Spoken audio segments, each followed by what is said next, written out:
Fidèles internautes, bonsoir, bonjour, on se retrouve une fois de plus, bienvenue sur la MEF officielle avec Tonton Bev, le transfert le plus cher de la presse congolaise internationale, 12e merveille et motiver toute une génération. Monsieur Autotune, NFL, cerveau penseur, jumeau de la vérité, l'intellectuel pratiquant. Moi, je ne suis pas au milieu du village, mais au-dessus du village. Alors, nous sommes en train de continuer à parler et à faire la promotion, à continuer aussi cette logique de faire des analyses constructives, des analyses analytiques, des analyses objectives et des analyses des vérités. Nous aimons du concret, nous aimons ce qui est réel, nous aimons ce qui est factuel, nous aimons ce qui est dans la logique ou ce qui se trouve ou ce qui va dans le sens de la vérité. Parce que ici, c'est vraiment pas l'église au milieu du village. En tout cas, je ne sais pas qui a inventé l'église au milieu du village.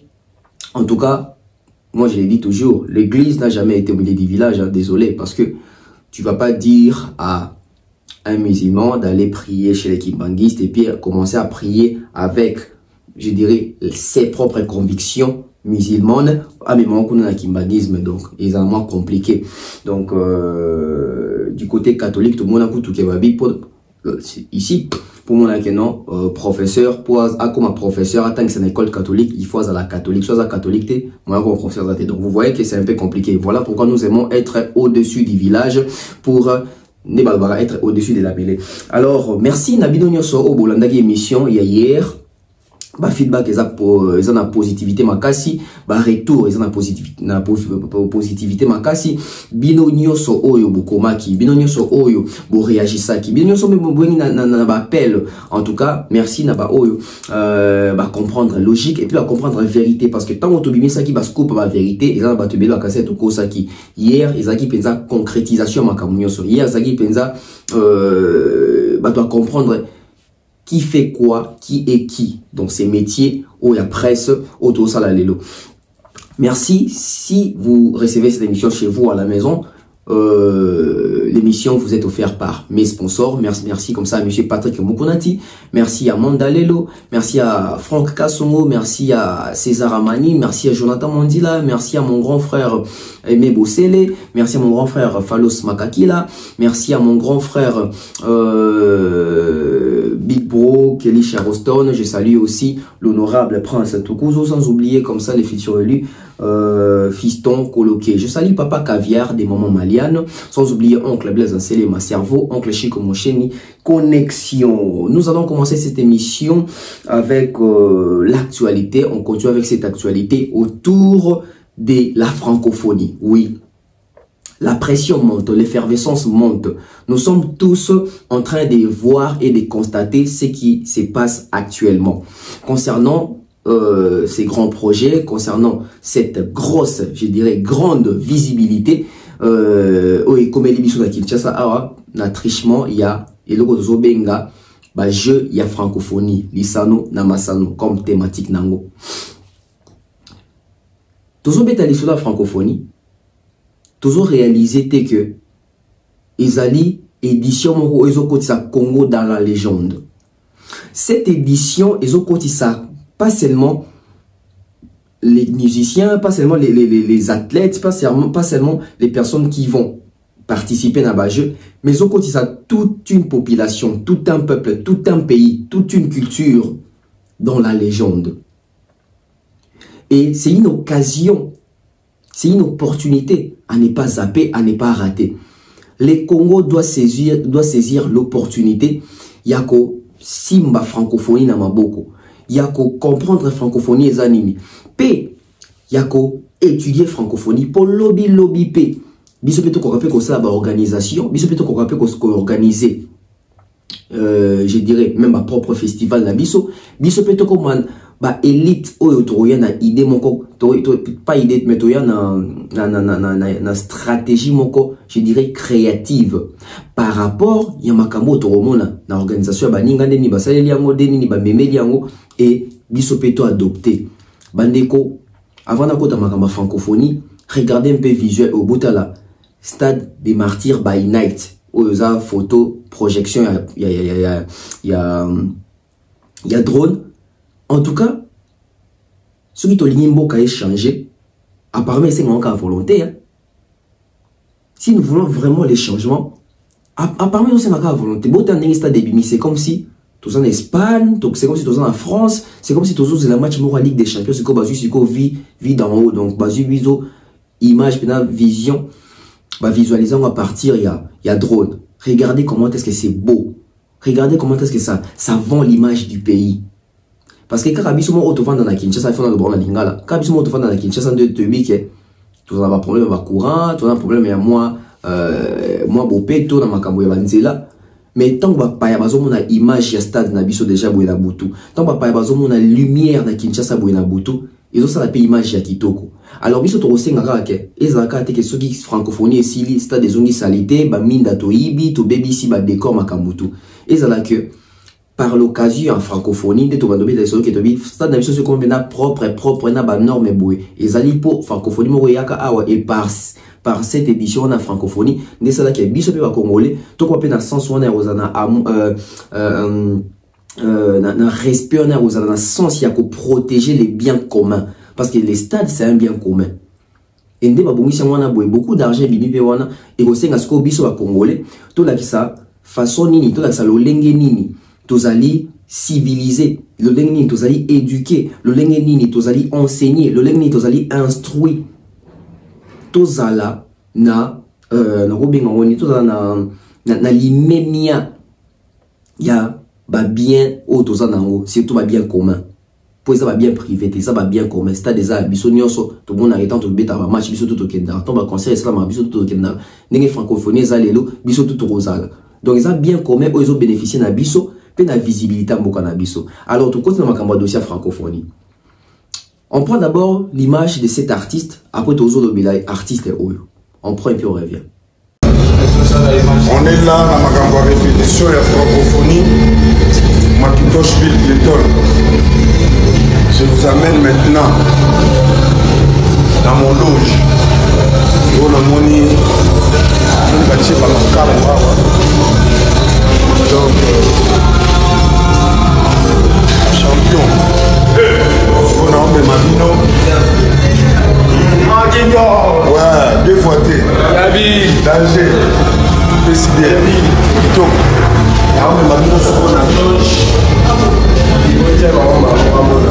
il y a Bill Clinton. Loge. Il y a Bill.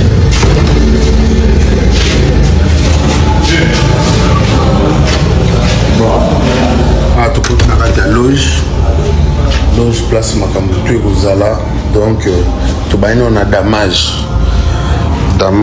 Didier Kalonji, Bill Clinton, oya qui biso même loge nae, et sikani ni azali, na loge, na katia stade des martyrs, ba pesi penda loge nae, l'artiste est respecté par rapport à la clause na contrat signaki, et clip déjà, ils a déjà officialisé, parce que Bill Clinton, à sa première artiste, oyo ba yembi pour la francophonie, oyo ba yembeli francophonie, donc les clips est déjà sur, na TV, na ba média, et on voit concours, il y a sapeur, on voit insertion, il y a ville à Kinshasa, échangeur, parce que déjà échangeur, il y a Kinshasa, référence à Kinshasa, ming à échangeur. Donc je pense que les clips d'abord a été bien réalisé et j'ai senti vraiment que Bill Clinton s'est mis dans la peau. Il y a Banzembo, Ezali Banzembo, moi je dirais vendeuse. C'est une chanson où vraiment sur Yoki Nzembo, au tali clip, au tali concept, au tali lokoni, mais au salama, où ça na très Nzembo, ça se ressemble. Félicitations à Bill Clinton parce que il a ce sens-là de comprendre les événements. Il a ce sens-là de comprendre quand est-ce que je dois composer une chanson qui ressemble à la situation au Babengelingai. Il a fait ça en animation, mais vous allez comprendre que son animation, ils ont balanana événement en francophonie, ils ont balanana édition en francophonie, ils ont balanana même la thématique, tout thème, il y a francophonie. Lisano Namasano. Si vous suivez les clips, vous comprenez que bon, là, ça veut dire que venez vivre le merveille à Kinshasa, venez jouer avec nous à Kinshasa, venez pour jouer avec nous. Parce que ce sont les jeux de la francophonie. J'ai aimé conception en clip, j'ai aimé la justesse y a voix, j'ai retrouvé ces Bill Clinton là.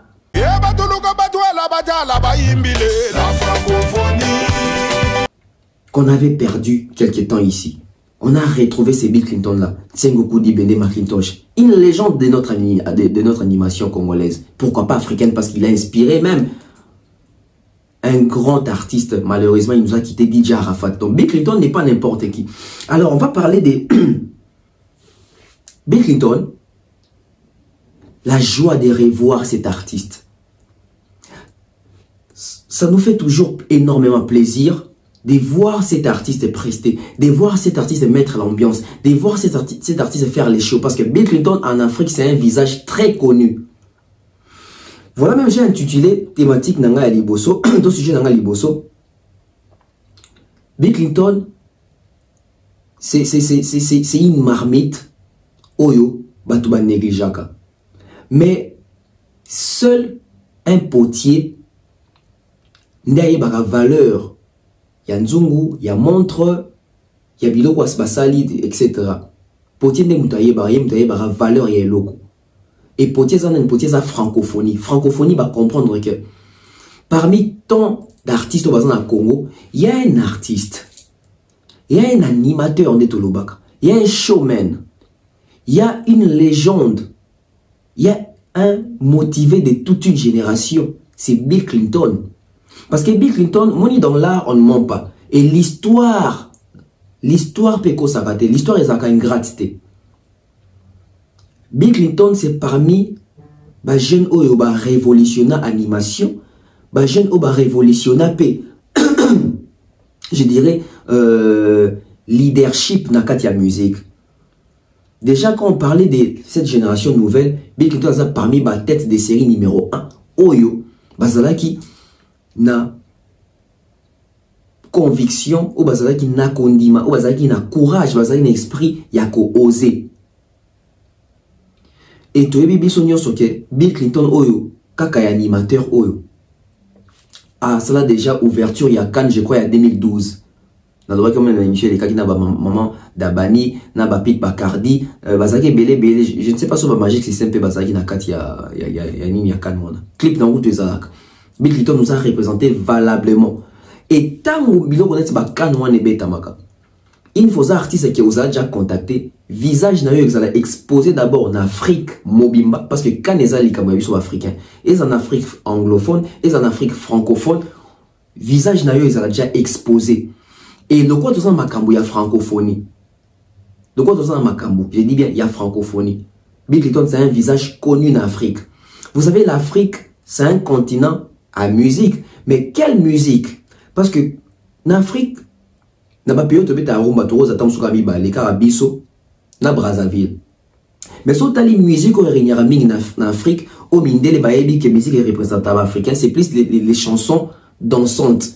Quand je parle des chansons dansantes toza na ba makosa toza na ba soukous toza na ba bisonde to bara ba générique bato basalaka biloko wana mingi za ba animateur bato bapesa ka chaleur na nzembo bato bapesa ka show na animation ou na façon ya kokumbela banzembo wana dansante des chansons un peu chaudes là ma chanson dansante. Et Bill Clinton a parmi ma piliers d'animation africaine. Bill Clinton en tout cas à moins que je puisse me tromper na Congo l'artiste les plus imités en Afrique 3 ans à bon temps sous 3 ou ça dit que aucun ambo comme l'action artiste moto l'action ka ba jeune azan artiste te l'action ka ba jeune au moins que oh ba jeune bola tane artiste ba comme ko kana peine artiste ou ça m'a comme type artiste ou les artistes congolais qui ont influencé l'Afrique car par art na bango par talent na bango Bill Clinton en fait partie. Je pense que les artistes les plus imités congolais auto connaître dans 20 dernières années oyo il y a Bill Clinton, il y a Koffi Olomide et puis il y a Fally Ipupa. C'est vérifiable, c'est connu. Les gens qui sont à Gabon, ils sont à Fally na bango. Au qui sont à Mali, ils sont à Fally na bango. Au qui na Sénégal, ils sont à Koffi na bango. Au qui na Tanzanie, ils sont à Koffi na bango. Au qui na Abidjan, au qui partout. Les autres na Afrique, na orchestre tout, ils sont à animateur, au babo na caché à Bill Clinton. Il a créé toute une école et c'est une légende aujourd'hui. L'avenir, l'histoire est trompakaté. Aujourd'hui, il est récompensé. Et le col ici a déjà solo, a déjà a goûté déjà na plaisir on a fongo la cérémonie cérémonie d'ouverture. Et aujourd'hui Bill Clinton a ça la cérémonie, a la Paris bateau a ça la cérémonie d'ouverture na Fali Ipupa. Fali pour quand même dans sa prestation mais il est pas aux alana pour bailler manzembu na bon hymne bango ba embeli francophonie. Donc c'est un honneur de retrouver Bill Clinton na Katiwana. Au moins il est là pour ça na bon mission. Au moins apena vient dans fait le comment ne mutaba mission à l'accès de casa danger kombe mais tango makambu ya sérieux y na mboka pour la visibilité d'exposition mondiale les personnes on a baby qui choisir. Parce que je vous rappelle ici ou je vous informe ici pour votre gouverne bato la majorité bozo mon anti bazo mettre en ouverture ba signer contrat na Vivendi. Bato baby Vivendi baby Vivendi. Donc, ils étaient Makambo, Beltesco, Marsavco, F-Victime, T. Ils ont la société, la organisation, Yamine, ou ils faire signer un contrat. Et ils ont été bien payés. Il y a un moment où rendu ils ont malonga. Il y a un moment où retour ils ont malonga. Artiste ba mi PC parce que ba bike tous une bonne bateau et puis ba compter sur biso temps ba bengi biso pambate. Donc, ça a plaisir et Bill Clinton au bateau bantera. Bill Clinton au bateau sans va dénigrer, sans va ignorer les lots. La nature elle-même ne vous enseigne pas. Aujourd'hui, la nature nous enseigne en tout et pour tout, partout. Aujourd'hui, comment on a que maman l'organisation de la francophonie Salamiwana, Bill Clinton a ça parmi les non retenus et surtout pour la journée à ouverture. C'est pas peu. C'est pas peu. Bah, tout le monde a vu, par exemple, on a succès. Ah, mais en Afrique, bah, l'équipe Bill Clinton a combattu. L'Afrique, bah, yebi qui est Bill Clinton.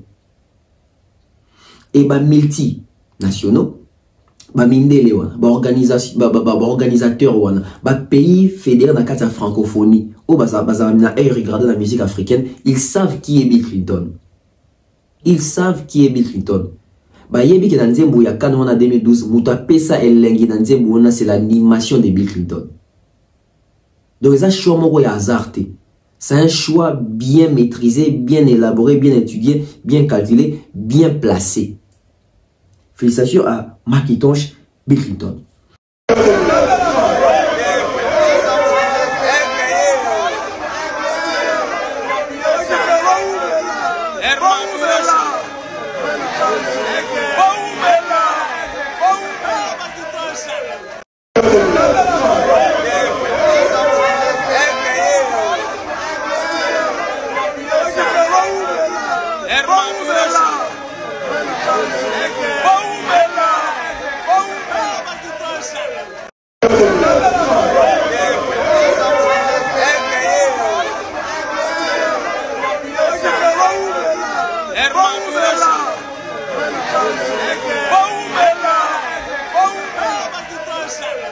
Bateau lobby par rapport à tricage.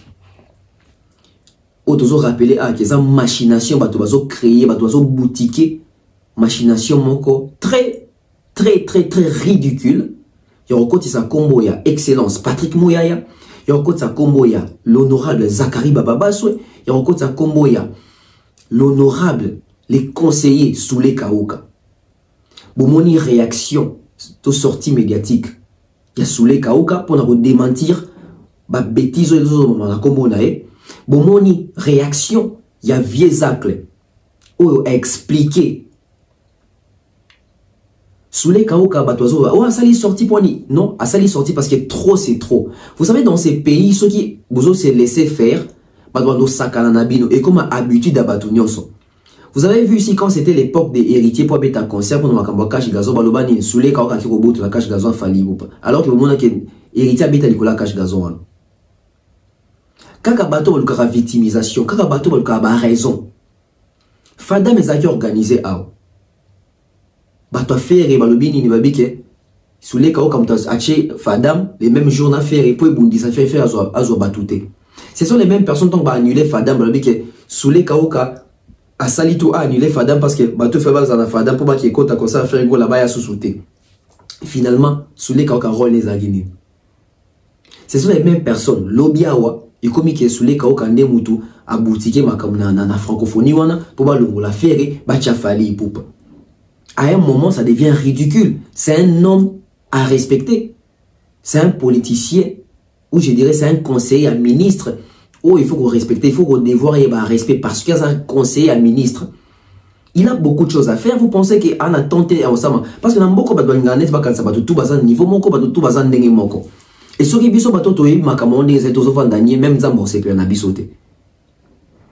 Il fallait pas se les kauka abimate, il fallait abimana silence parce que aza conseiller ministre pas aux aza gaulois.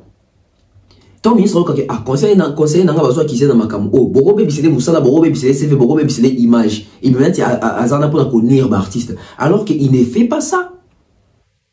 Alors qu'il ne fait pas ça. Mais le coup là-bas, tu vas baisser dans la victimisation. Musique à kala. Musique moko archaïque, ma stratégie moko ezo simbali sous-souté. Makamero bambé là-bas, tu vas makambo, makamero kose là-bas, tu makambo. Et celui qui a soulé kao kate, oh il fallait sauver l'image nae parce que badouanga bat dernier image nae. Ba kotiti na viezacle. Et viezacle ça les vidéos moko ya recadrage, j'ai aimé recadrage ya viezacle. Non seulement à recadrer non pas la sabatu que vous pouvez pas commencer à blaguer avec tout le monde comme ça. Et na kata recadrage nae accueilli très direct à ABC artiste. Faire ego là, batu na yo bazo finga ngai. On a viezacle. Yebisa batu na vérité. Yo signe qui contrat et ouverture. Parce que souci per viezacle les souci on a perdu dans l'émission là. Pourquoi faire ego là yemo yebi que ba programme jamais pour la ouverture, assigner jamais contrat pour la ouverture, mais pourquoi zo vendre kimia? Et que batune bazo finga batu, batune bazo charger batu, batune bazo koser la batu makambu. Mais yemo ko la concerné yebi que assigner jamais contrat à ouverture, ma vendre kimia. Politique eza politique à calabi surtout si tu comprends. Au moins mutu l'équipe na ligne sous bo finga raté, beaucoup ma gentil, to respecter ba kulutu. Mais kaka batu ngo ya mutu ngo bazo finga batu mutu nga fandinier. Pourquoi batu ba kete yesa pexer doit finga te? Non. Il faut arrêter cette hémorragie. Batu bazo finga ma pamba. Alors que yo yebi que signa jamais contrat. Ça frise de la malhonnêteté. S'il vous plaît, arrêtez ça. Parce que viezacle, azam mutu faut respecter. Si tout biso batu corporation la presse to permettre été bino boy ou manquer les gens na biso parce que bango baza bato basala nzela pour biso les autres fanda tout ça banalise boy c'est parce que total la ba viezacle c'est parce que baza ba légende na biso bango ba joka ba lukunku sans pour ba problème mukeni baza ba légende na biso baza ba légende na biso. Alors pour une fausse histoire vous n'avez pas les droits ya vous manquer bato ba respect pour une histoire qui est fausse et vous êtes conscient, votre leader est très conscient. Il n'a jamais été contacté. Il n'a jamais signé. Il n'a jamais été contacté, il n'a jamais été signé. Je vais vous surprendre avec des révélations ici à l'émission dans le banditaire. Apprenons à être sérieux. Apprenons à mener des démarches équitables. Apprenons à mener des démarches réfléchies. Au monde à mon oiseau de papier français, mais il réfléchit dans des mots au sakanate. Manque à rationalité. Fanatisme est comme il s'appelle zoba. Fanatisme est kiti sakad mutu. Fanatisme est longolaka dignité à mutu. Fanatisme est bimisaka. Nakoloba bimisaka personnalité à mutu. Fanatisme est zadokola mbongo. Moni mbongo.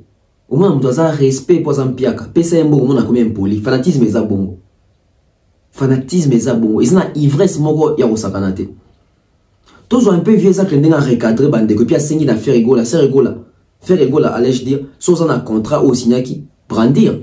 Il y a pas de vérité. On prend vieux ça que le pied au revient. De l'autre côté. Mais c'est la France qui prend des dispositions pour que Makambo Salamaneng Zaleli.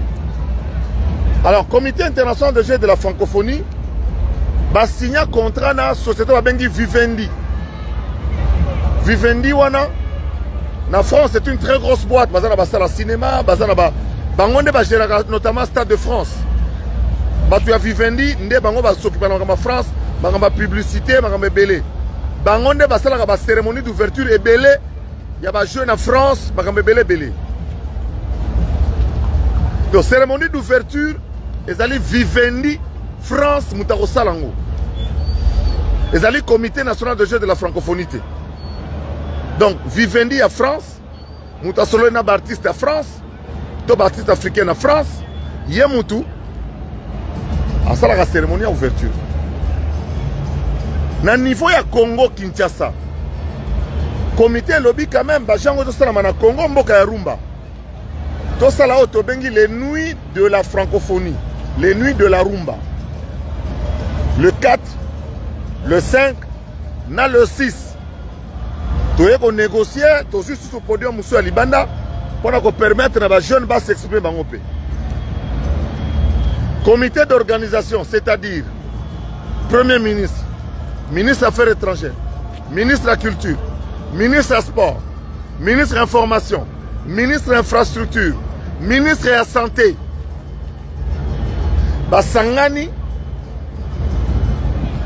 va décider pour moi que ce n'est pas gouvernement. Salango, le 4 est à la Ferregola, le 5 est à la Gims et puis le 6 est à la Fali Ipupa. Ngai Zakari Baba Baswe. Naeba kite ke boyeba ke na pouvoir makasi bongo.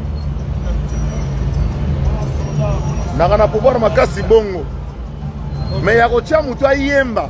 To ayemba te na ngote. Depuis makamba francophonie oyo côté bandaki ngana zalaki te. Na bandia nga 3 semaines yango o sali oyo tolo bakaka 28e jour ana ko 6 mois te na ko ça va ta faire gola boy faire gola za petit nanga na ko bon de la binote na ko pesa no vérité faire gola yemo ko yebisa bino jour à côté que pas directeur ya ba jeu francophonie muto azana signature basola kinini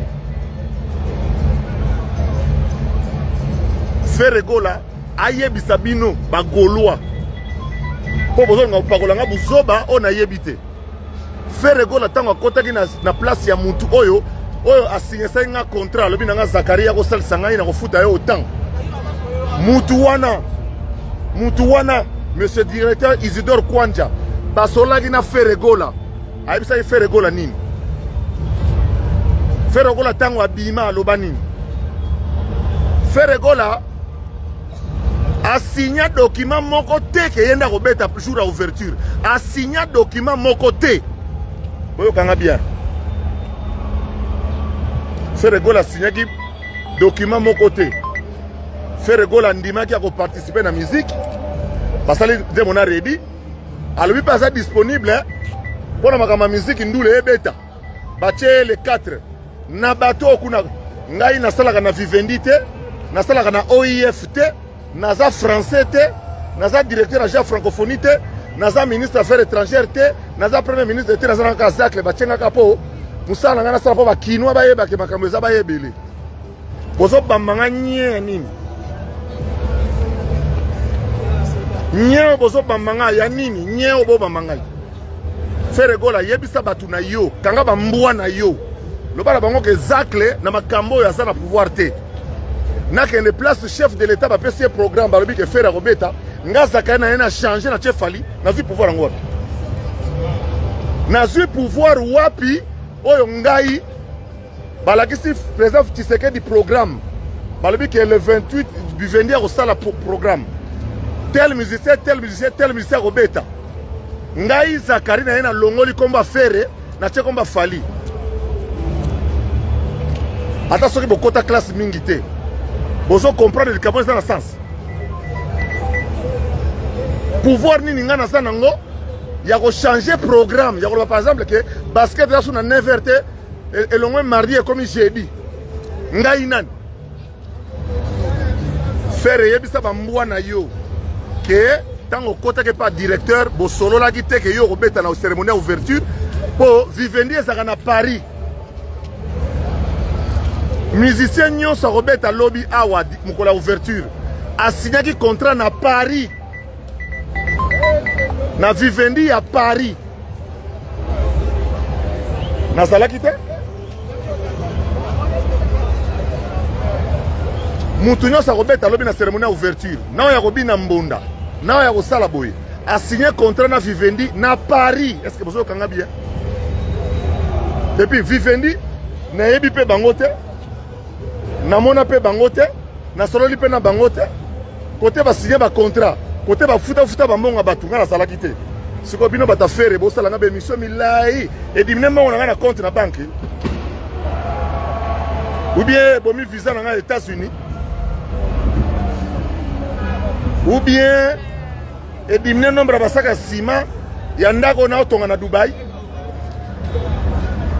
Comment vous comme ça makamango lokwa boye ko finga batuka ka boye et puis internet ti un jour e ko kanga maka internet bo kanga data lelo ti un jour e ko kanga maka to kotala sko vie soki bo vivre ndengeni na ye pona ko bisa bato a faire ba fanatique ya faire ngai Zakarine na niveau na za lelo na koza la musicien mutute.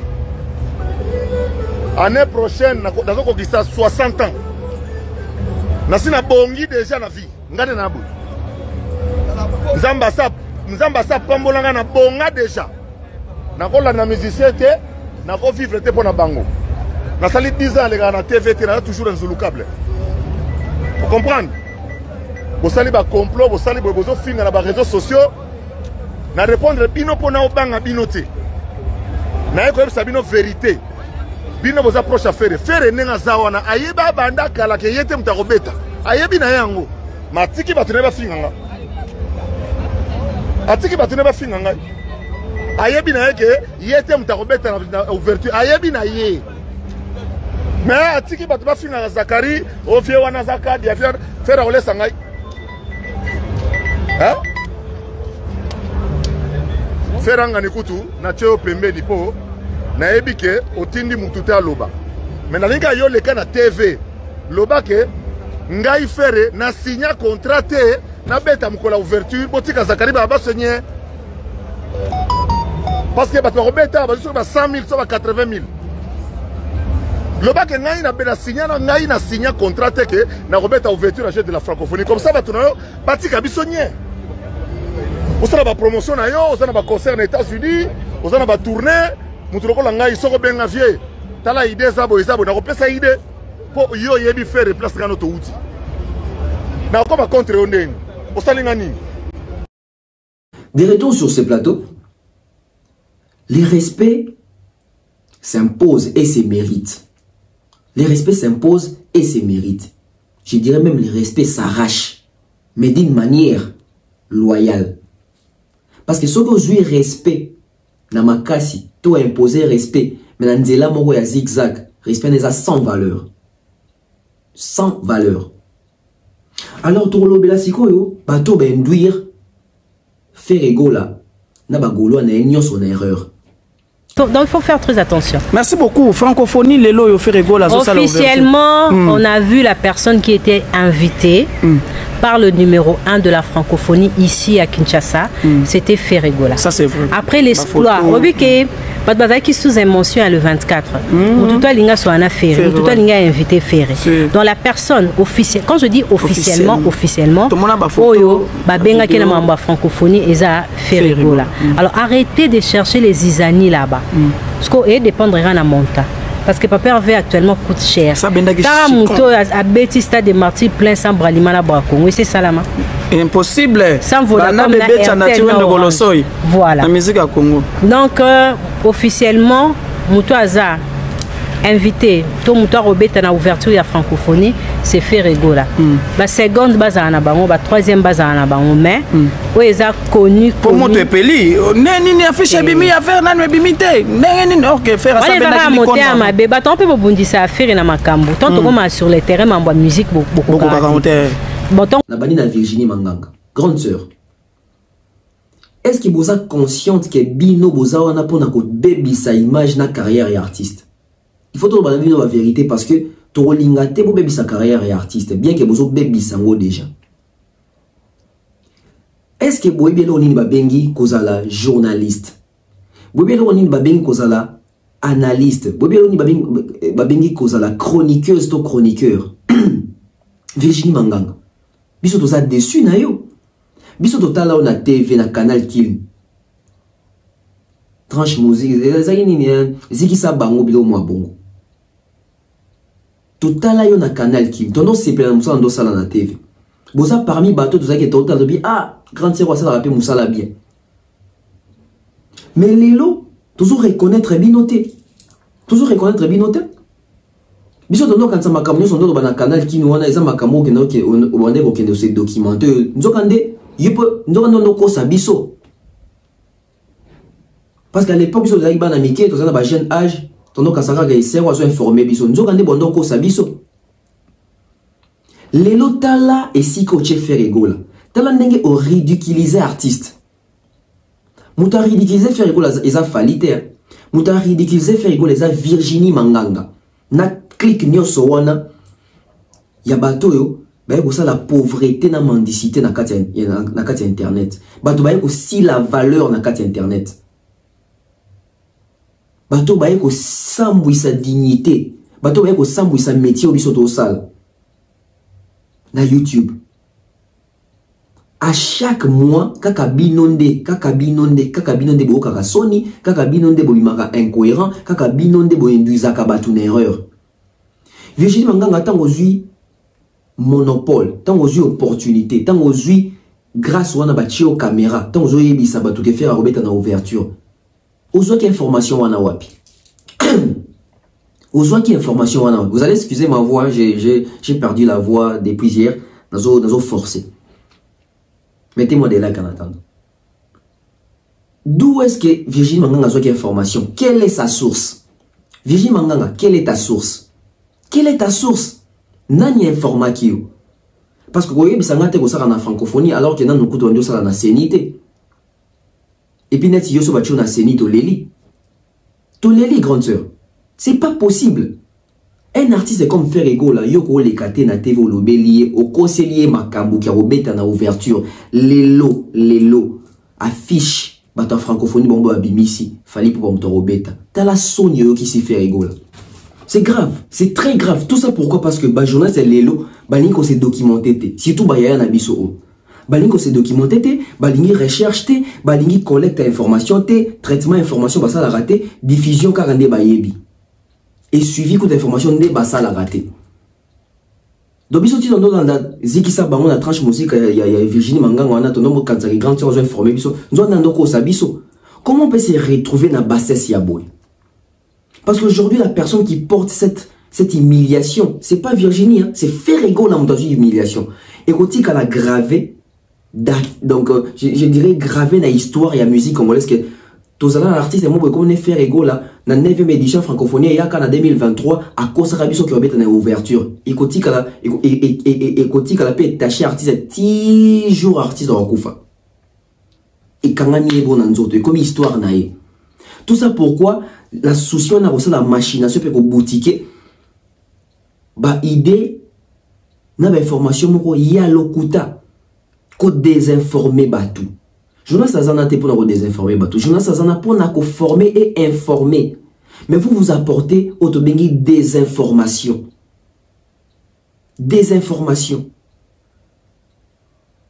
yango remarqué que lelo ba chroniqueuse abasi to ba journaliste abasi au besoin exceller dans le métier au besoin la sauter parce que bosa va réperter bosa va référence bosa peut ça balé qui goûter l'autre bête histoire il y a femme nini fille nini demoiselle nini madame nini lelo o aye na presse après bino o azo exceller parce qu'il y a talabino na TV au PC goût azate la nouvelle génération na rôle on la demeure et puis demeure tout ça ça même pas les abino te mo PC goût le surtout ni ba demeure au caractère so so noela madinga. Bino à Virginie. Bino bosala presse parce que mon ya mami il est là. Légende na biso mususu yewana. Au moment où il y avait Ilunga Mwana Beauté, Manda Cheboa, Serge Kayembe, Zakari Bababasui, Joka Kabengele, Paul Mukendi, Paul Mukelenge, Yves Kambala, Bolo Abonzakwa. Ba grand nyoso wana. Tant bon bazalaki, tout ça na ya mami il est la paix. Bosala presse pour mona ya mami lela apesa bino gubo ya na métier o bino opesi banani guba ya na métier bozo pesa goûte bozo décourager batu koya bana nini lelo batanga na ifasik ya basi ba fini na ifasik ba isa bino lelo ke na ina comme journaliste pour ya Virginie pesa nga go sala musala o à moins qu'elle la gauloise Mais soit ça golosa maël au lobate que idole n'anglaise Virginie Manganga. Impossible. Parce que pour ça la presse il y a Sony, pour ça la presse il y a émotion, pour ça la presse il y a fanatisme, pour ça la presse il y a mendicité dans les réseaux sociaux. On nous a pas connu comme ça dans la télé. Pourquoi t'as basculé dans internet, tu es dans YouTube lélo. Beaucoup de médiocrité moroboé en outrance, na habité zanini. Qu'est-ce qui se passe avec vous? Un grand sœur Virginie Manganga. À 49 ans, on peut plus agir de la sorte. À 49 ans, le cas porte à sortir, moro y a bien. Il faut vouloir que dans 49 ans, on en a plus moro ya kitoko, non ya kitoko. Comme modèle. Aujourd'hui, ce que vous appelez un modèle? Vous avez un modèle, vous avez un modèle, vous avez un modèle, grande sœur. Tala les lobes pakoli humiliation ne longi artiste. Son isola tayote, son isola ta artiste. Vous avez bateau au lelo, vous avez baby c'est l'affaire égale à makambo. Vous avez que l'affaire égale qui va vu et l'autre la musique. Vous avez que l'affaire égale qui va trophée bas son bango. Vous avez que l'affaire égale qui musique voande. Vous avez que l'affaire égale qui il faut victimisation kaka. Tala nenge bu bomi carrière artiste. Le artiste même à comment qu'il soit sali ba vu et bozo quand même na sonya wa le parce que bobo ya qui ba vu. Nana ka morabino le beaucoup mabino so faire la bêta concernant chaque live streaming bozo ka sonité bobo ya ba stream bobi stream eza musique te. Le stream est combien lengi. Pourquoi bon mimi artiste na ba terrain moro boye et il s'est laissé emporter lui aussi et le comme difficile artiste pour le bela makamusu o ya boya qui jadis o ya boya qui dans les passés. C'est quelle presse vous faites? C'est quelle presse vous faites? Naebite bocha faire na kisi. Boyiba makola faire bokena pa nganga. Comment pourquoi qu'on va manipuler l'artiste bon na makambo lokuta et vous laisse pembeni nae? Qu'est-ce qui se passe? Qu'est-ce qui se passe? Ni comment est normal te? Et hormis batoro ba Virginie, toi na batoro ba page ndombolino. Une page de la honte, une page oh lélé comment on ça bras de faire na artiste na ba fan na artiste mususu. Incohérence donc immaturité moro au sakanate. Na ba publication, ba faute d'orthographe d'abord, na ba publication, ba information moko fake, na ba publication, ba information moko fondée comme ça, imaginé, créé. Au moins une page à sali affiche ya Inos bien commis, Inos bien obéta les 28 juillet, ou là comme à juillet avec 2 L, à commis juillet. Page moko perd en crédibilité. Et ça page moko ça sous crédible. Pourquoi? Oso agir na fanatisme, oso agir na haine. Quand on agit avec la haine, l'intelligence devient réduite, la sagesse devient réduite, la capacité de réflexion devient réduite, capacité à réflexion intellectuelle et qui m'y est na repère.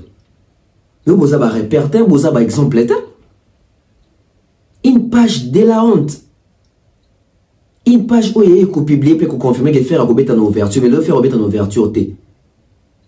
Quelle honte. Sony, Aulobani, on se justifie d'eni. Bango toi comment battre maqueté, justification à justification. Victimisation à victimisation. Tout le bas qui slogan comme il moko kaka. La nature elle-même ne vous enseigne-t-elle pas? Aujourd'hui, c'est la nature qui nous enseigne. La nature elle-même ne vous enseigne-t-elle pas? Na Bible écoute Wezali. Les lois nature ils ont enseigné bateau. Jésus a dit ça bateau. Ba ebisa ya bi pekisa bateau no tiko sa makela bi. Soki na pekisi bango mabanga mtebando sa makele là. Donc ce qui biso to sa banalise bozo kate ba réalité sur terrain de squad donc on va venir d'accepter qui est qui fait quoi. Qui est qui fait quoi. Mettez des likes, on continue. Mais avant de parler des Maître Gims, toujours dans la francophonie, on va suivre ces messieurs. Ces messieurs fait une vidéo très réfléchie. Malheureusement, pas fanatique à faire et bah on messieurs. On l'écoute et puis on revient. La conception moto on a Congo franchement.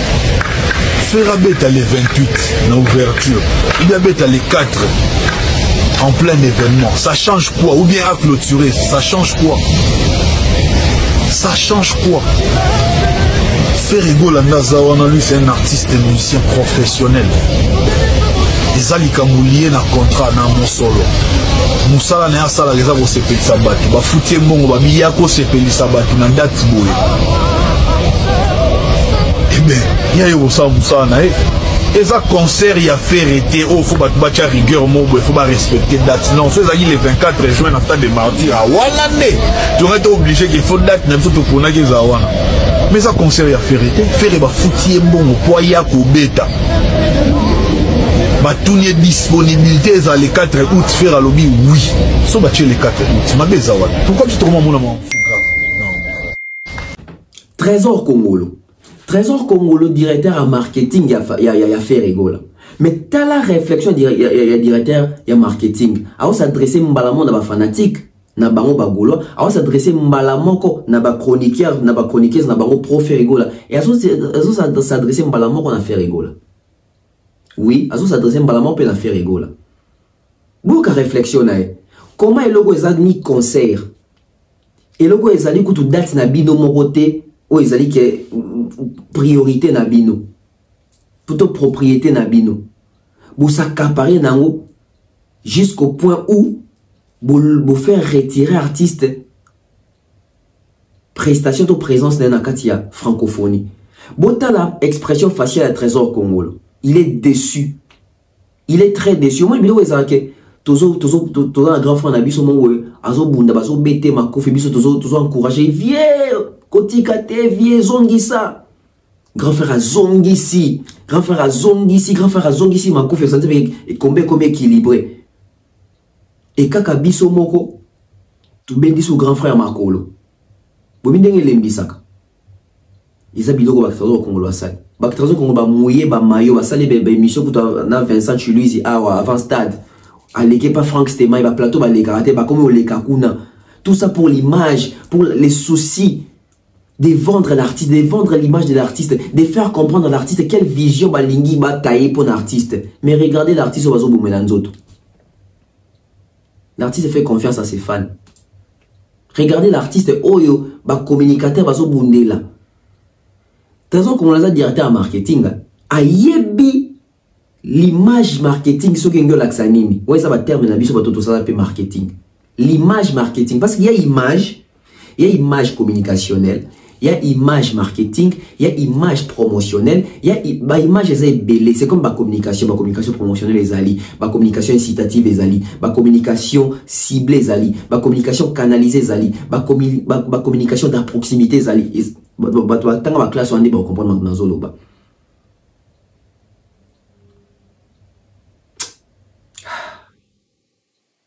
Comme on l'a comprendre et donc on dit l'image marketing parce que ça dans le domaine il y a direction marketing parce qu'en termes marketing plutôt les marketing étant des pairs na la promotion na la communication na makambo etali mbongo visibilité très comme on l'a dit que prestation auto faire un gars ça dans la carte francophonie ils ont maman na visibilité ils ont maman na passe beaucoup de réflexion est bien abina na comprendre ba réflexion za na kati ya Congo te faire beta les 6 faire beta les 28 faire beta toi beta t où est le mal en quoi ça dérange donc façon qu'on a regretté même artiste à soutenir comment ça ko agir boy na 2023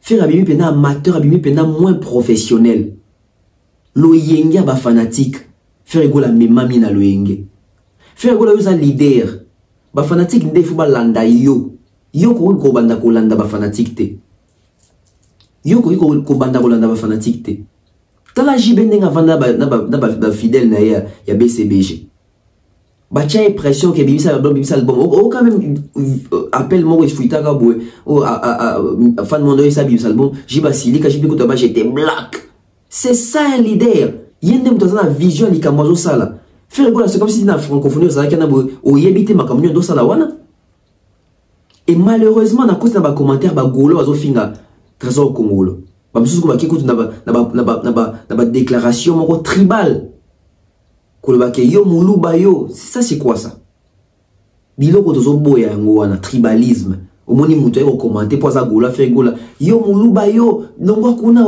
to yebi déjà ko ça profali c'est quoi ça même les Gaulois, les mal avec les Gaulois, c'est que même si vous avez un conseil comme Mabé, Charlie prend ça à la vérité, Charlie prend ça comme Mabé. Ah, grand frère, Charlie prend ça. A Bundi Minga, Popoli, Mbabula. Tala Lelo.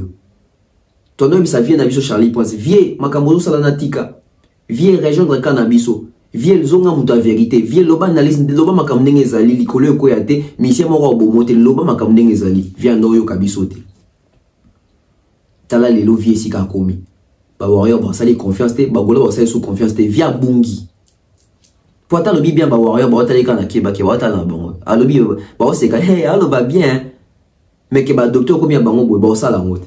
Bagola pe mo zonga chose de ta très très wana muta fali ayo ndo ka mede afinga biso abi warrior oye golo azoba tala même sika bo komisi journaliste Nicolas ba comportement na bino mabe trésor congolais le bi vérité bosili kele il a donc en tout cas j'ai retrouvé un peu quand même les trésors congolais azare pas fali trésor congolais azaka na rationalité trésor congolais azaka na rationalité j'ai retrouvé ces trésors congolais là. Regret à trésor congolais donc il regrette parce que vous excusez un terme donc à comprendre que Ferrigo a chié sur sa carrière. Ferrigo a foutu de la haute de Barawana le quoi de la BBC gros momoro na baksami balete. Donc Ferrigo la supena o wana a potir o pena na carrière na agissement ya boy. Artiste a même marana ba fanatique te. Sinon artiste a professionnalité. Comment ils ont un milieu musical, mais fanatique ils ont un milieu musical, ils ont péqué sur le côté qui peut. Ah, ils ont vision faire rigoler, ils ont beaucoup de fanatiques, ils ont beaucoup de n'aiment. D'où au cas où ils ont fait rigoler, c'est sûr que les fanatiques n'aiment pas tinder à l'album international. Donc ils ont une vision, mais quand ça l'a raté, il faut écouter, ils ont dicté par les fanatiques, par des fanatiques qui ne consomment pas. Tant que fanatiques quand on dit une designer faire rigoler son album à quelque en Amazon, l'histoire de l'album en Amazon est sous kawapi. Les gens oublient vite, hein. Parce que l'album en Amazon, ils ont disque d'or. En Amazon, l'album, ils ont disque d'or. L'album, il est sous un disque d'or. Où en sommes-nous? Où en sommes-nous? Bah, fanatique, bah, yébi l'oroté. Et malheureusement, bah, yébi leader a même ami. Ferraga a raté l'opportunité. Il y a second souffle à la carrière, naïe. Parce que second souffle, il y a qui martyr. Et ça, il est bien.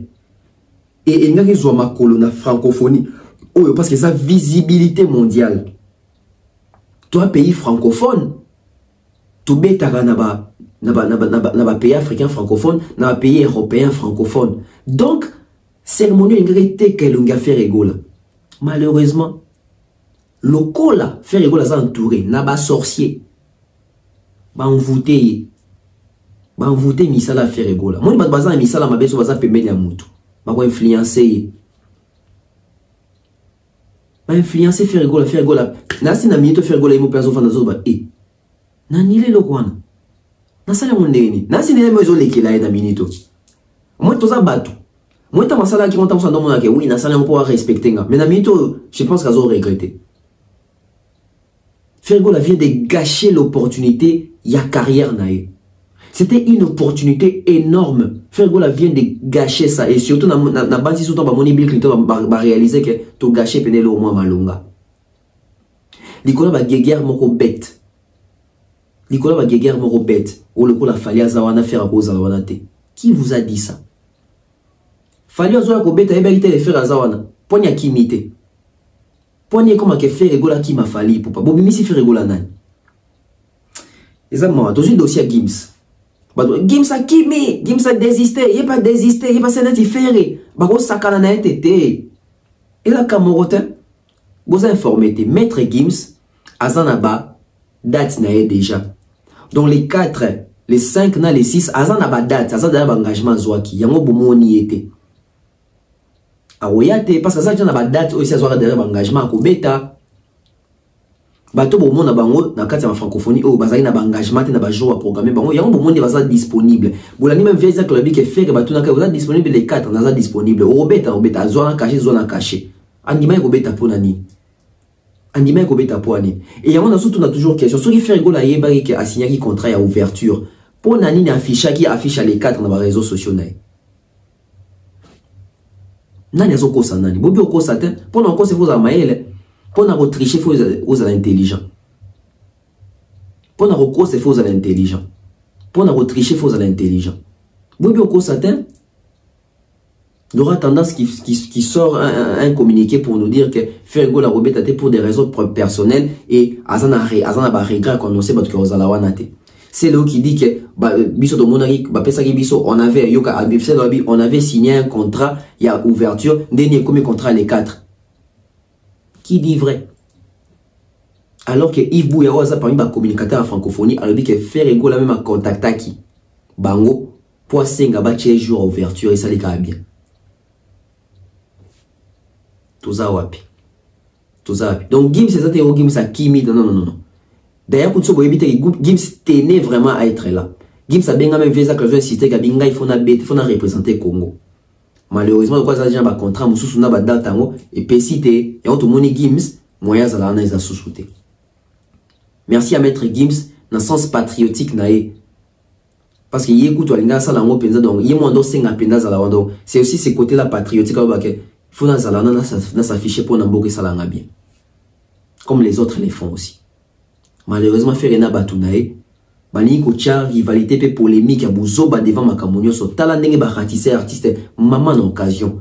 Ya ko se faire connaître, ya ko se faire vendre, ya ko bénéficier na exposition et visibilité mondiale aux francophonie aux offrir ba artiste na biso ba richesse na biso ba talent na biso ba merveille mboka na biso. Faire rater l'opportunité à cause de quoi? À cause de ba fanatique na ba chroniqueur moro boé. On dit bazana kinduki. Ba envoûter un artiste. Si on fait rigoler n'enga boycotter boy. Ba agence sérieuse bolingo travail na faire rigoler ta la longa. Ba organisation minine bolingo bien faire na makamno wonte ba artiste na hier azarasu ba fan ne ba lobia yo ka ba a se retirer. Après to bakeza eza libabe. Après to baké faire ba tchake bakal balinga ketete faire azomi cha bakal faire aibie do balingite. Faire azomi bakal après lobby ta mboka ba organiser do monene ba bengisi ba fali ba bengisi faire ite ko bika mboka balinga kete. Ah mboka ba compter sur yo. Ba inos bazali ba gez mate bazali ba wera bazali ba suivante ba nyoka longo baza confiance za bazu ete ba compter sur la voix de faire égola. Mais yo la kimboka ke bo longwa kuna na se retirer na nga bo respecter ngate ba respecter te parce que la personne contrat ni. Yo ndo respecter bango te parce que zo yi contrat na bango ndima ki makambo ezaki na contrat mais après yo moko ba côté so ni na mutu au bosani makambo signaki oki ongoli o se retirer. Tozo beta lisolo opposition na kata communauté mais ba répercussion nango bomone ya na mikolo ya aw. Ba répercussion makambo to ba retomber makambo bomone ya makambo na mikolo ya aw. C'est triste. Au moment où tu que faire la zone de contrat on n'a pas si a juste contrat francophonie au côté kae pour ba sur organisation mususu ba monaye na kati ya nini wana ba mekape ko benga ba PCP ba contrat anini. Boumeli cop. Fanatique à l'olengi à boy.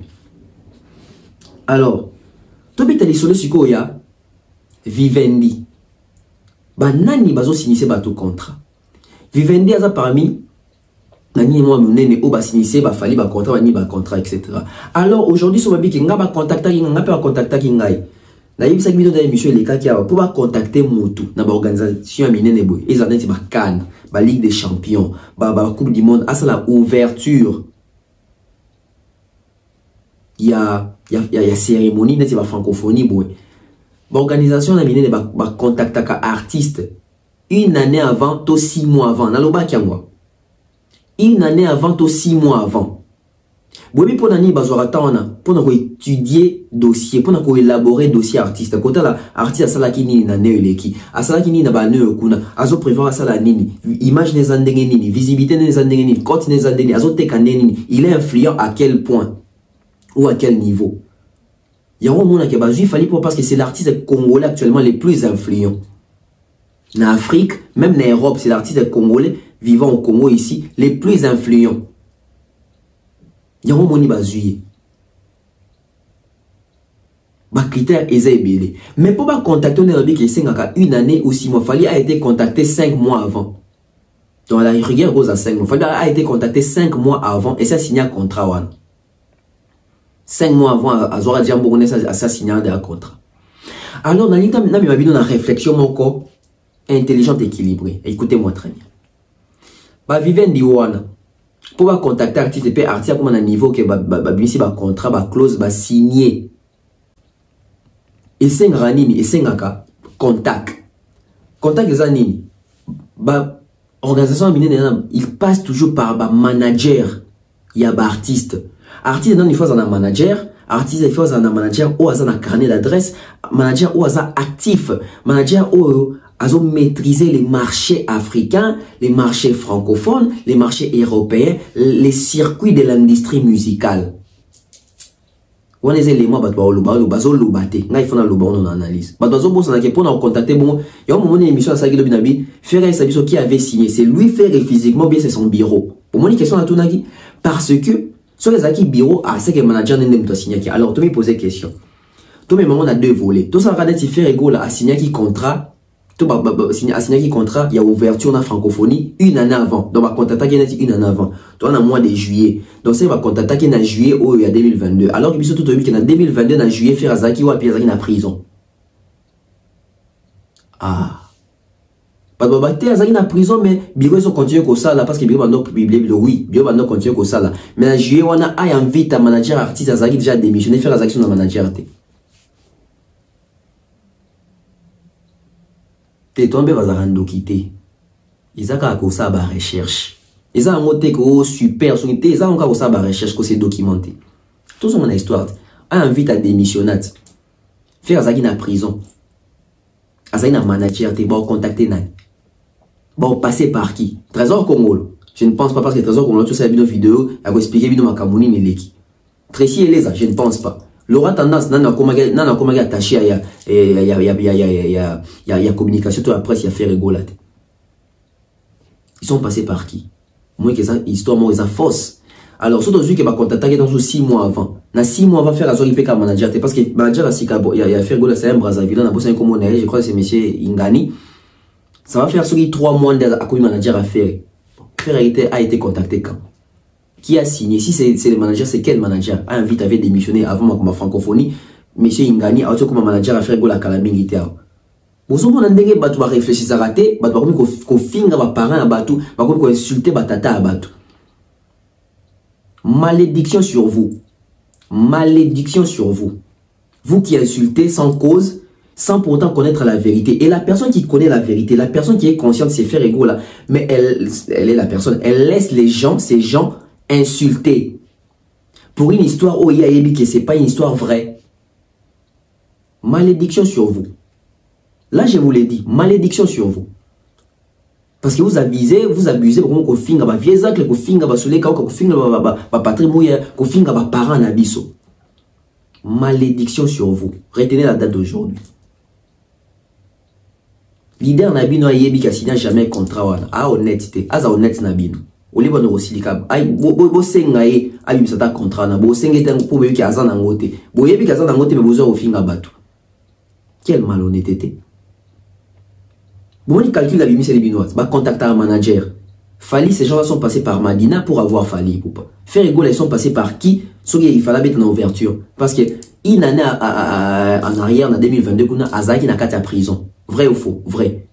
Et puis, bah, toi, on a battu qui peut s'associer ou s'afficher dans le bango. Bah, on ne jamais monter à Azaki dans la prison, à s'associer d'abord un jour à ouverture.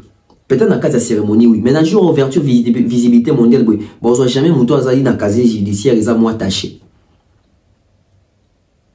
Réfléchissez.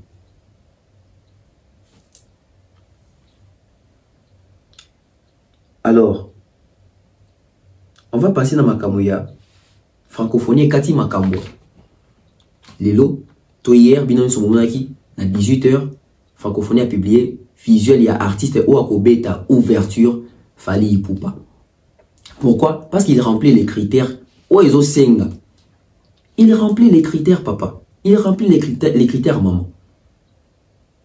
Mais au monde en moutou, nous sommes dans le monde en moté. Tout n'est pas qui en Afrique. Faire ça plus influent. Nous sommes qui Rema, qui Barna Boy, qui Wizkid. En Afrique francophone, faire plus influent qu'il fallait. Oui, que c'est faux. Alors pourquoi vous voulez tricher? Pourquoi vous voulez tricher? Alors, Fali na cérémonie d'ouverture. Fali na cérémonie d'ouverture. Déjà, ça à comment il est là. Pour moi, même vidéo, moi, circulé na Bill Clinton. J'ai aimé vraiment. Donc, on sent que C'est l'amour sincère, ils sont vrais l'un envers l'autre. Fallait après à sali balance. Na équipe bande d'ailleurs. Moi tu as vu que équipe moi il y a pas danseur dans un stade qu'on a besoin répéter bandi moi fallait. Bon moi na vidéo c'est ça les journalisme ou annoncer ba tout ba temps ba batali ba moni. Donc ils ont perception de crédibilité. Golo ya olobaka ki bino ba bato fallait na soni mais na motema miki ah ba non ça il fallait azo batone bazo répéter kuna. Et bon moni groupe ba danseur na fallait pour ba sali balance. Basali déjà répétition, il y a Oerozala, Lelo. Parce que Lelo à 18h, surtout aux Alana pour revivre une inauguration, il y a francophonie. Et ce sont des chansons, des choix. Ils ont bandé un très sélective. Bon, mon répertoire est bêta. Bozon a même un répertoire, il fallait bêta na Cannes, je crois Betaka à mort, à Betaka Nzoto. Neloko, je ne sais même plus, je crois Betaka a 3 chansons bon. La minutage, moi, je crois que ça va 8 minutes ou 6 minutes. 6 minutes après station. Lobby, Azan a 5 ou 8 minutes après station. Pour ils ont encore ouverture. Dans l'ouverture, ils ont concerté. Et fallait après avoir qu'on bénéficie de la visibilité mondiale à Zora na Cannes parce que Mimele va contrer Belé. La raison professionnelle, on va bien côté. Babylon, il fallait bénéficier à 6 minutes après station dans Cannes. Et les lois à la francophonie, il va bénéficier de la même visibilité. Et j'ai compris maintenant là où les Gaulois sont choqués. Dans l'année, les Gaulois m'ont bandé ça, sur live, n'a pas besoin de baquer. T'as l'année, bah, t'as un coup de comment fallait, moi, na wana ya bandal. T'as l'année, t'as ma bête na kan wana. Azo visibilité pour sa caractère. Et puis, bah, moi, comment on le baquer, ça, bazo ingate, bah, bazo nani. Donc, ce qui peut faire, ce qui peut faire à 5 ouvertures, mais on peut faire pas au le baquer. Ce qui ingate, bah, bazo nani. Ah, donc, bien, bolingi. Faire la bête en ouverture pour faire pas le bac et battre des bons. Jésus-Christ, c'est quoi ça? Aïe, aïe, aïe, aïe, quelle réflexion. Mbokoni na makamu ya espérance de paix du peuple. Et puis, papa les mi. On a bon, mais makamu matanga totika. Totika. Papa va tirer nasi. On comprend, papa a tirer nasi. Les Cambro, le loco papa avait à télémé qui m'a suivi, papa avait à télémé qui a monté météo bêti martité. Papa avait à télémé qui marti ou on a titre au bêta marti parce qu'il a utilisé la relation avec eux. Pourquoi pas les locaux la place où les vertus au papa avait utilisé les relations avec parce que 28 au présent visibilité à faire. Le 28 au présent visibilité. Tout ça on va chercher la visibilité. Moi là on a. Moi là on a. Là père pardon. Nabia pardon. Tant je pardon. Nabi moi là on a au bêta. C'est là pardon zana idée qui manga. Nabi moi là quoi tenir ko moi là quoi tenir ko bêta. Moi là quoi tenir ko bêta na mboko ni pour na makambu ya kanwa. Aita combien de minutes? Mais dans cette minute, c'est 10 minutes pamba. Quand c'est mon non. Après combien de minutes? Que nous sommes bien pas bien en et le comme ça bêta 2 minutes le faire bon tirer ba sans malouba. Pardon. Tu as ma kibaki na il était na suka pe. Aussi ça idée na pas to kuti na mamu. Je chaka firi ngalo ba mamu sus pardon ma. Pardon ma limbisanga. Na lo ba mamu yo zo ba te pardon ma. En fait c'est na mboko ni na makambu ya espérance de paix du peuple. Et puis papa les mi. On a bon, mais makamu matanga totika. Totika. Papa va tirer nasi. On comprend, papa va tirer nasi. Les Cambro, le loco papa avait à télémé qui m'a suivi, papa. Olela et pas ya nani, comme il tour ya MC Baba. Olela yo nani. Olela yo nani. Quelle réflexion. Mais après il faut la contradiction mon robot. Donc la ignorance mon robot. D'abord il va te biler ba komelinga et pour na salle émission belé. Il y a le ba que faire rigolo comment rosser la où est son vidéo. Il y a promotion en concert na yo kobeta na Londres. Comment ça ça na lingala. Bon il bato bazaka ba intelligent makasi ba lekara bato na koyeba makambutu wana baye. Yo lingaka lo balang nini? Fali pour pana yo wana kumisaka. Asali communication concernée à Ovo Arena na lingala. Si vous voulez faire le anglais pour la nini, tala bino ba complexe bandeko. Na yebi sarabino. Basala ka débattre na muto atanga classe. Basala ka débattre na muto aza mayele. Basala ka débattre na muto asaka ba recherche. Basala ka débattre na muto na air regardant partout. Fali pour la promotion ya salle na e, to ya concerne ya Ovo Arena. Fali yebi que concert na sol francophone plutôt anglophone. Donc il doit communiquer pour les anglais.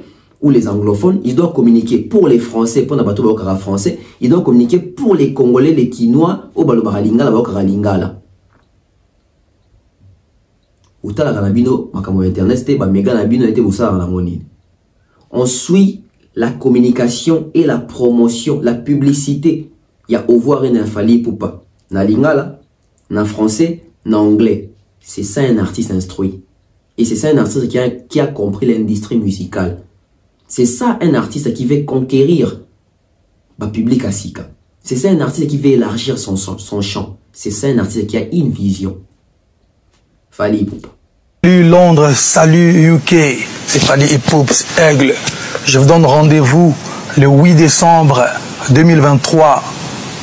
Don't miss this show because it's gonna be the best show in your life you never see before. Trust me. Come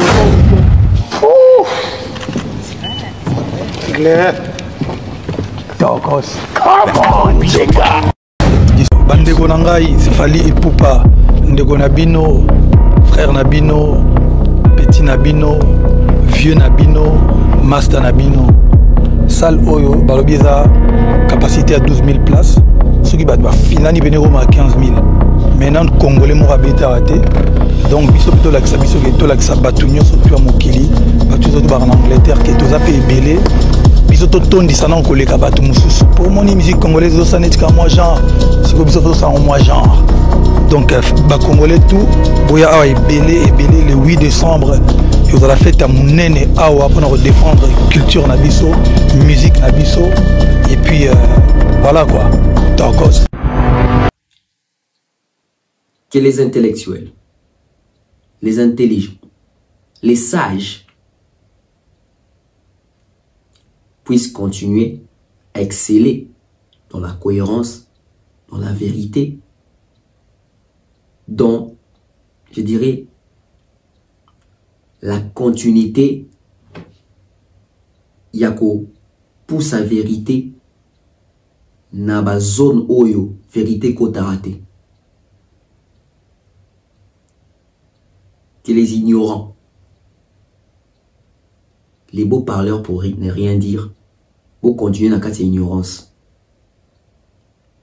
Jésus a dit, je ne suis pas venu pour les bonnes personnes. Aya pour na batu malamu, aya pour na ba chrétienté, aya pour na bato yo basumuki. Pour ya Yesu. Biso to ba Yesu te. Biso to ka batu. Malheureusement, génération lelo to na presse. To ye pour na bato ba bazo bate bolimbisanga. To ye pour na bato bazana posa. Biso to ba réflexion. Eza ndenge moko to réfléchir ensemble sans insulte. Tout progresser. Tout est pour na bateau va comprendre. Tété. Tout est pour na bateau va comprendre déjà mais zanga yi bon moi ben élément mususu. Tout s'est complété. Lelo tout coup dans stade des martyrs francophonie pour ne sengwambo cannabis la culture nabiso. L'artiste Fally Ipupa pour Zalawana pour se payer sabiso et puis tu retrouver sous les 6 mais entre-temps tu appelles à Bill Clinton bande comme mususu. Toza na héritier Watanabe, wazana Aden, yako banga affrontement te apena Aden wana.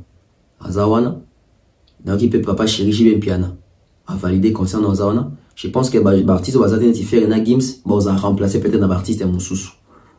Et quand vous savez sauter lobby tant au francophonie goya, tant au événement Moussous goya, so va sélectionner artiste na biso, tant expo Dubaï goya, so va sélectionner artiste na biso.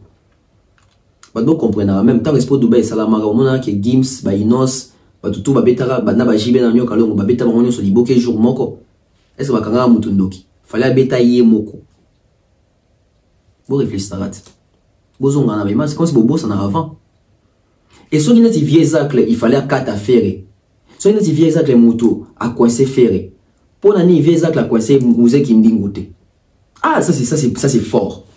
Musée qui dit que ça a promotionné à Finga ba viezacle. Musée qui dit que ça a promotion à stade d'affaires ego la Fingi ba viezacle la Fingi ba tebele ba tourage ba Fally wana bino bozo ba bino bakal. Mais tant na francophonie musée qui dit que ça na viezacle tche bakal te pon. Viezacle ko pe ko soit tche ba faire kal c'est fa tchape musée qui dit que pe kal. Mais pourquoi musée qui dit que là même na clip ya Bill Clinton musée qui dit que ça clip à francophonie. Bozo mona ke bozo zanga raison. Tout ça pourquoi? Bobeti stade, Bokani Sinati, stade il y a moins de visibilité mondiale. Alors que c'était pas ça. Il y a beaucoup, il fait encore beaucoup à faire. Et dans le cas il y a beaucoup à faire, il devait saisir l'opportunité à francophonie. Trésor congolais très déçu. Au revoir.